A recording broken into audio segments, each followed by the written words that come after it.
This one I've called Creative Listening. And it starts with a quote from our friend Hafiz from the second poem I'm going to read later on today. And he said, "Oh, listen.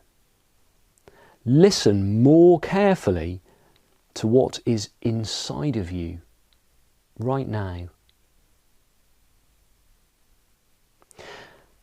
Let's commit to being better listeners.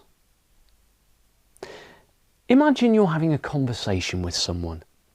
Here's a simple question. What is it you're listening to? It's their voice, right? That's how communication works. Essentially, one person makes noises that are understood by the other, so that's what we're listening to? Is it though? What about our own thoughts? How much are we listening to those instead? For example, weighing up what they're saying against what we know, listening in order to agree or disagree. Being reminded of a similar thing that happened to us that's too good not to share. Holding on to a good idea we have about how to respond.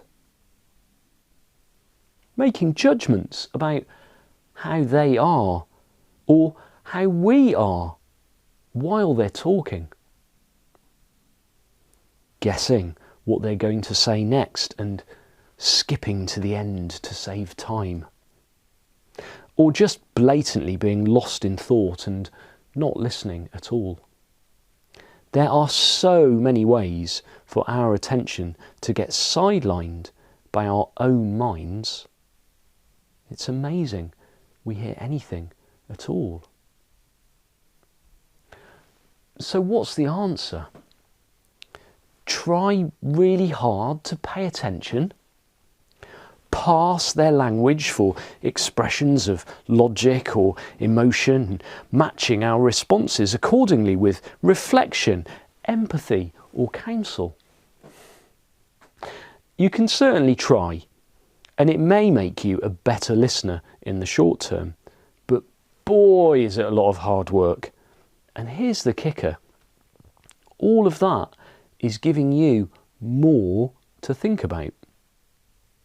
Generating more content in your mind when we've established you're supposed to be listening to them. So here's an idea. How about doing nothing? Why not listen to them as you might listen to a piece of music?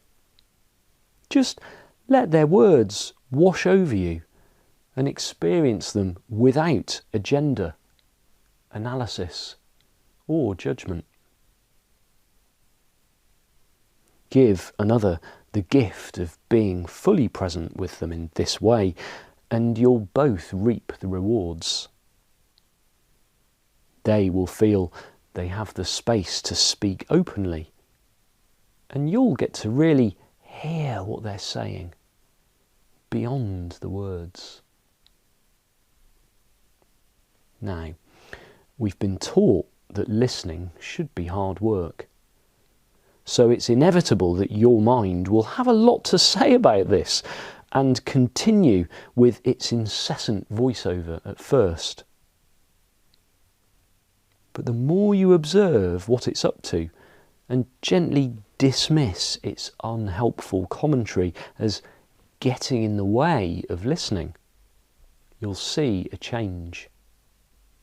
It's like listening with your heart instead of with your head.